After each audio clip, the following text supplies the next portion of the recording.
So I met Otis about 8 years ago through serving on the Goodwill Board.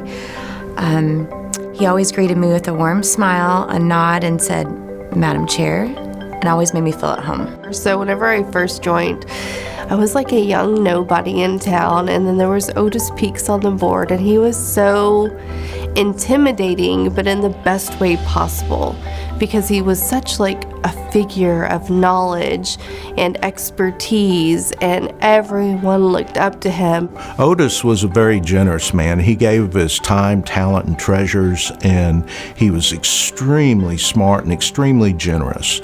He was quiet. Usually the smartest guy in the room, but didn't feel the need to let everybody know that. But when he spoke, everyone shut up and listened. When Otis spoke, people listened. He was a very smart man, and I learned a lot from Otis. I mean, all the way from working third shift at 7-Eleven, all the way up through, the VP managerial levels of 7-Eleven to a second career down in Corpus. He's seen a lot. COVID was a scary year. John had called an executive meeting, and we were all there, and he came in and gave his plan to move forward with COVID, and it included laying off 750 people and executive staff as well, and then the ones that weren't laid off all took a 10% cut. We were looking at either having to file bankruptcy, having to merge with another Goodwill like in San Antonio or Houston, which none of us wanted to do, of course. And everybody's silent as can be. And Otis Peaks spoke up and said, "I think this sounds like a good plan. I think it can happen." That's when you knew we were on the right path. When Otis gave his blessing.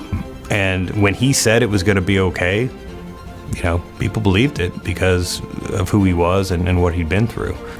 It was an assurance, and we all bought into the plan, and it worked. There are a few different types of leaders. Otis was not one that wanted to be in the spotlight. He was very content being in the background and just being a loyal supporter and cheering people on, and making sure they had what they needed to succeed. And I think in his philosophy, and one that I buy into, is that don't get in the way of somebody doing their job. Let them succeed or fail so they can own that. They can improve from their failures or grow from them, or they can build confidence in their successes. Some of us who were younger on board and maybe didn't have as much life experience as him, that was a very good person for us to look up to and kind of be our mentor on how to be a proper board member. Definitely cool under pressure. I mean, that's one thing that he had, and I don't think I ever saw him get riled up or lose his cool. It was something about his calming voice. You never heard him raise his voice. Never. It just his calming voice, and everybody listened. And everybody knew who Otis Peaks was.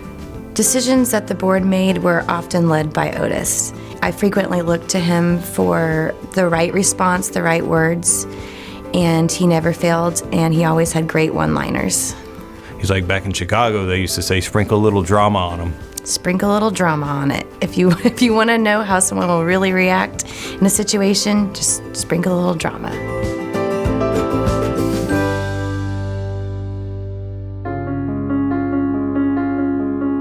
When I think of Goodwill, I can't help but think of Otis.